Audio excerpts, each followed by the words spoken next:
किस प्रकार की हाल की तस्वीर सामने आ रही है, क्योंकि आज नतीजे जाने हो रहे हैं स्पष्ट।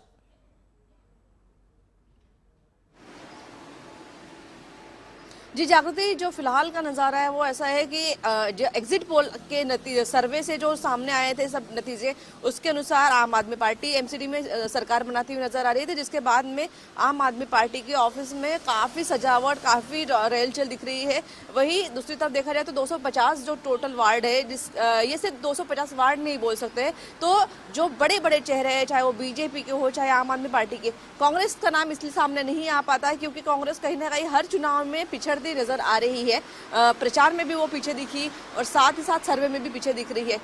एक समय था जब कांग्रेस दिल्ली में सबसे सामने होती थी। दिल्ली में शीला दीक्षित की सरकार काफी लंबे समय तक सत्ता में थी, लेकिन जब से आम आदमी पार्टी आई है उस तब से कांग्रेस लगातार पिछड़ती जा रही है और एमसीडी चुनाव में भी वही सारे जो है चित्र प्रचार में भी नजर आए, वही सारे चित्र वोटिंग के टाइम पे भी नजर आए और अंदाजा लगाया जा रहा है कि वही चित्र जो है वो अभी रिजल्ट में भी सामने आएंगे।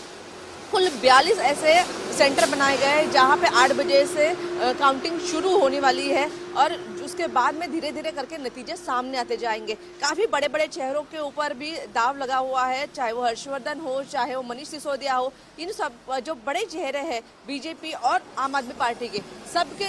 चेहरे जो है दाव पे लगे, ऐसा कह सकते हैं। मनीष सिसोदिया का एरिया जो आता है वहीं पे कूड़े के 2 बड़े बड़े पहाड़ है, तो इस वजह से और उस मुद्दे को ही आम आदमी पार्टी ने इस बार कैश करने की कोशिश की है। बीजेपी के ऊपर 15 साल जो शासन चला है उसके ऊपर सवाल उठाए हैं, तो देखना इंपॉर्टेंट होगा जागृति कि क्या जनता ने उन कूड़ों के पहाड़ को, वो करप्शन का जो बारह मुद्दा उठ रहा था एमसीडी के अंदर, उन सबको कितना प्रिविलेज दिया है। क्योंकि एमसीडी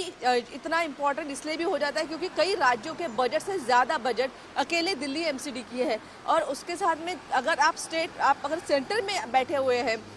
अगर आपके पास में राज्य की और नगर पालिका की दोनों की सरकार बन जाती है तो आम आदमी पार्टी के कहीं ना कहीं वर्चस्व बढ़ता नजर आएगा। वहीं अगर बीजेपी को चौथा भी मौका मिलता है तो वो सारे जो आरोप बीजेपी के ऊपर आम आदमी पार्टी लगाते आई है, चाहे वो भ्रष्टाचार के हो, चाहे सफाई का हो, चाहे कूड़े के पहाड़ का हो, वो सारे नकारे गए, ये भी साफ हो जाएगा। तो देखना इंपॉर्टेंट हो जाएगा कि जो दोनों पार्टियों ने अपने अपने दावे किए थे, एक ने कहा था कि बड़े बड़े वादे नहीं, काम करके दिखाएंगे, दूसरे का कहना था कि हम इस बार 5 साल देश की सेवा करेंगे, दिल्ली वालों की सेवा करेंगे। तो देखना इंपॉर्टेंट होगा साफ सुथरे दिल्ली के जो वादे किए गए, जनता ने किसको कितना इंपॉर्टेंट दिया है और आखिर कौन एमसीडी में अभी अपने मेयर बनाने वाले हैं। वैशाली, दूसरा सवाल ये भी हो रहा है, 2017 की अगर कंपैरिजन करने जाए तो 2022 में 3% जो वोटिंग है वो कम हुआ है और एग्जिट पोल के नतीजे जिस तरह से सामने आ रहे हैं, क्या लग रहा है एग्जिट पोल सच साबित होगा?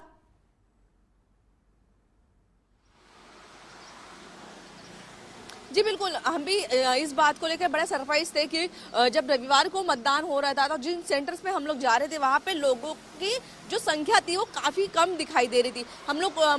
मीनाक्षी लेखी के